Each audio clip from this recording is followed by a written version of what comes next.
familia me aisló durante 10 años por convertirme en carpintero. Ahora han vuelto, pidiendo celebrar una reunión en mi casa. ¿Soy un imbécil por negarme?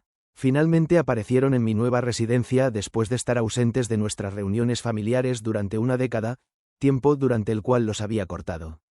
Parecieron palidecer en cuanto entraron a la sala. Se quedaron estupefactos por lo siguiente que dije, mi represalia cuidadosamente planeada.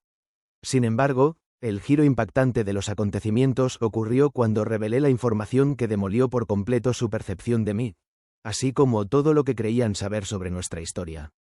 Esta es una narración sobre la traición, la fuerza para levantarse solo y el momento en que todo dio un giro completo. Échale un vistazo, Reddit.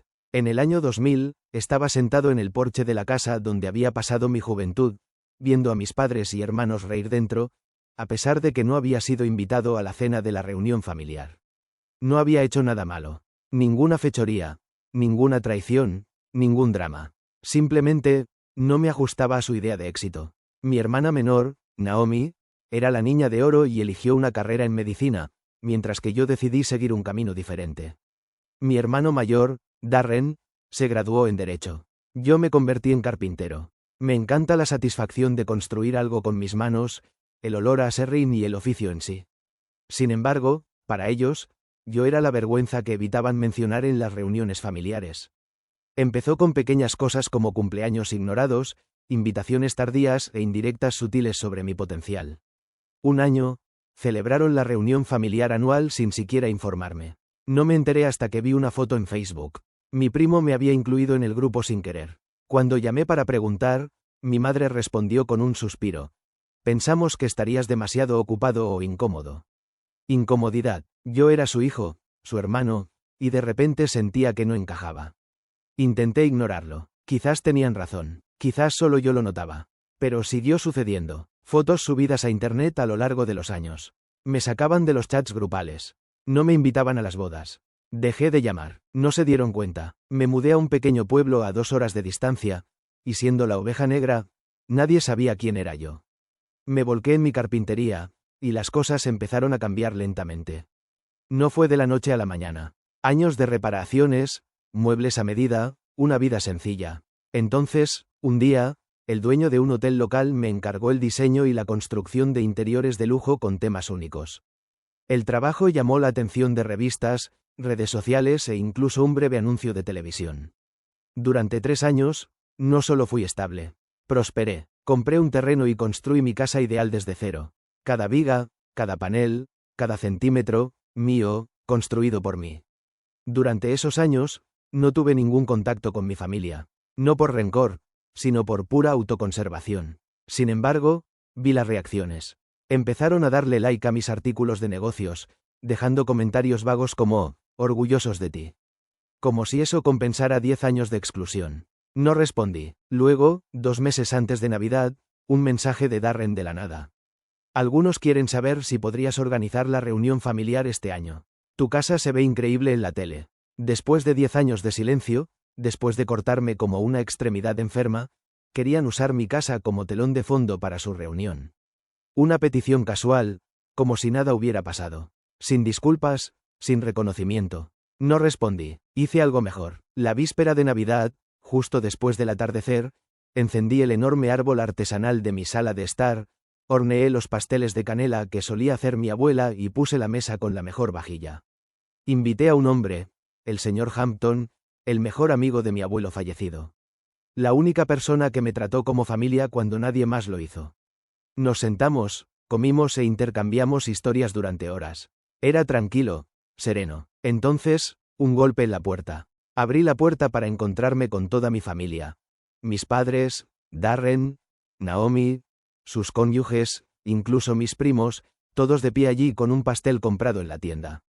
Naomi fue la primera en hablar. «Wow, tu casa es increíble». Brendan silbó. «¿Qué? ¿No pensabas que la empresa maderera era tan exitosa?» Los ojos de mi madre recorrieron las columnas artesanales, los pisos de roble pulido. «Cariño, lo has hecho muy bien. ¿Verdad? Estábamos pensando que podríamos pasar la noche aquí juntos. Como en los viejos tiempos». Mi cuerpo no se inmutó. No recordaba ningún viejo tiempo. ¿Recuerdan? Nunca me incluyeron. Mi padre se aclaró la garganta. No nos quedemos atrapados en el pasado. Hoy se trata de la familia. Me hice a un lado, dándoles un vistazo al calor de la sala de estar, al fuego acogedor, a la risa que compartía con el señor Hampton. Entonces, lo dije, suave pero firme. No lo creo. Mi madre parpadeó. ¿Qué? Me cortaron durante 10 años. Ni una llamada, ni una visita. Pero ahora que ven lo que he construido, de repente soy útil de nuevo. Esta noche no es para la gente que aparece cuando le conviene. Es para la gente que nunca se fue. Sus rostros palidecieron. Darren abrió la boca para hablar, pero no salió nada. Naomi apartó la mirada, claramente incómoda. Mi padre asintió con la cabeza, casi con vergüenza. Entonces dije, no me perdieron por mi carrera. Me perdieron porque me hicieron creer que nunca fui lo suficientemente bueno. Y ahora, es demasiado tarde. Cerré la puerta, no con ira, sino con paz. El señor Hampton entró en la habitación, levantando su copa. Por la familia que elegí. Sonreí, levantando la mía, brindando por los cimientos de algo duradero. El silencio después de cerrar la puerta no fue inquietante. Fue liberador. Sentí que finalmente había dicho todo lo que había estado enterrado durante años. Mi voz no fue gritada. No hice una escena. Simplemente sostuve un espejo y les mostré lo que habían elegido ignorar, y no les gustó lo que vieron. Mi teléfono explotó a la mañana siguiente. Llamadas perdidas, mensajes de texto, incluso correos electrónicos. Mi madre dejó un mensaje de voz, su voz temblorosa, atrapada entre la ira y la culpa. Así no es como funciona una familia. No sé qué te pasa para pensar que sí. No le cierras la puerta a tu sangre. No respondí. Entonces comenzó la campaña de culpabilidad. Naomi me envió un largo mensaje de texto sobre cómo las familias cometen errores y cómo aislar a la gente es tan dañino como excluir Elia. Darren, como era de esperar, desvió la culpa. Siempre te tomas las cosas demasiado a pecho. No te incluimos por eso. Era más fácil para ellos. No se iban a reunir. Intentaban reescribir la historia sin asumir nunca la responsabilidad. No me querían a mí. Querían la imagen. Querían aferrarse a mi éxito. A la casa hecha a mano. Al reconocimiento local. Querían parecer que siempre habían creído en mí, que su oveja negra se había vuelto dorada. Pero yo no me lo iba a tragar. La verdadera polémica comenzó cuando Naomi publicó un estado vago en las redes sociales. El dolor de intentar reconciliarte con tu familia y que te den la espalda es indescriptible.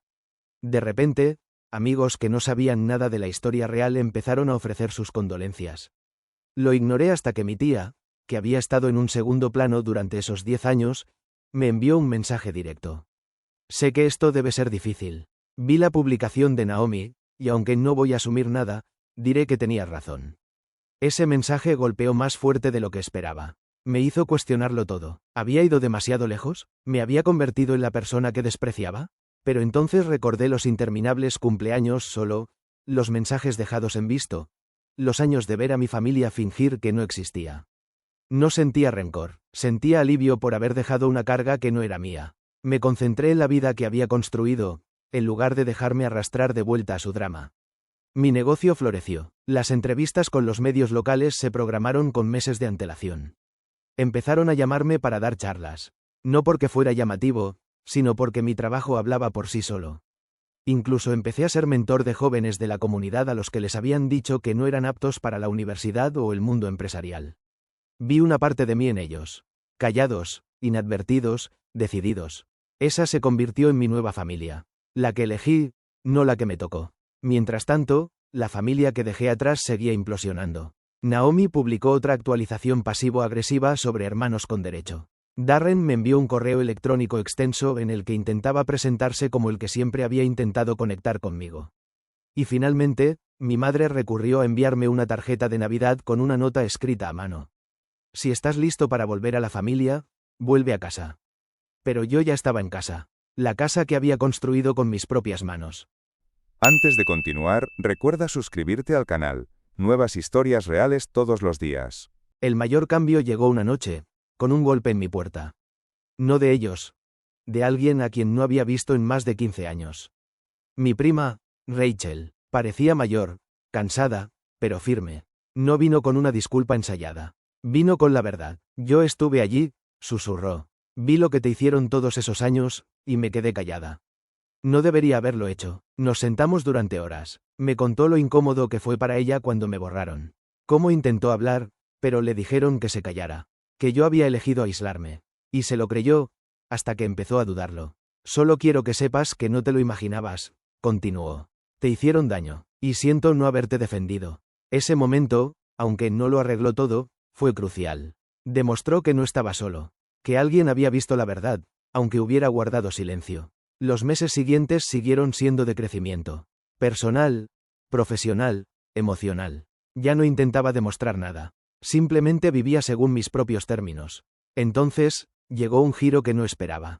Una tarde a principios de primavera, recibí una carta por correo. Real, oficial, legal. La abrí con un nudo en el estómago. Mi padre había fallecido. No repentinamente. Había estado enfermo durante un tiempo, pero nadie se había molestado en decírmelo. La carta no era de mi familia. Era de su equipo legal. Decía que me había dejado algo. No dinero, ni tierras. Un cuaderno. Y dentro, la letra de mi padre. Frágil, descolorida, pero inconfundiblemente suya. Lo que encontré en esas páginas no solo cambió todo lo que creía saber sobre nuestra relación, sino que también sentó las bases para el verdadero final de esta historia. Sostuve el diario en mis manos durante casi una hora antes de abrirlo. Envejecido, encuadernado en cuero, desgastado por el tiempo. El nombre de mi padre estaba escrito en la portada interior, con una sola fecha debajo. Octubre de 2008. El año en que todo empezó a desmoronarse. Al pasar las páginas, quedó claro que esto no era un simple diario. Era una confesión. En cada página, detallaba las grietas dentro de nuestra familia. La necesidad de mantener las apariencias. La familia exitosa, los niños exitosos, la ilusión de unidad. Escribió sobre cómo mi decisión de dedicarme a la carpintería en lugar de ir a la universidad no le había causado ira, sino miedo. Fui un cobarde al defenderte. Una entrada decía, pensé que si lo ignoraba, si te apartaba, cambiarías de opinión. Me equivoqué. Cada vez que te excluí, rompí algo dentro de mí. Sus palabras destilaban angustia, arrepentimiento, pero también cobardía. El remordimiento por elegir el silencio por encima del amor, la imagen por encima de la integridad, lo persiguió hasta la tumba. Pero fue la última entrada la que más impactó.